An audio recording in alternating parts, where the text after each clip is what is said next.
В среду «Олимпийский огонь» прибыл в крупнейший город Турции Стамбул. Спецрейсом сюда он был доставлен из бывшей столицы Казахстана Алматы.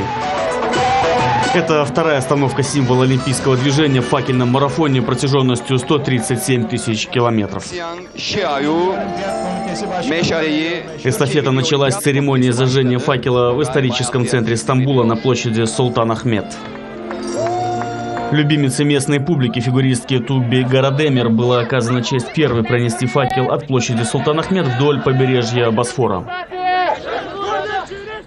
По проспектам мегаполиса факел пронесли 74 человека. Каждому было отмерено по 250-300 метров дистанции.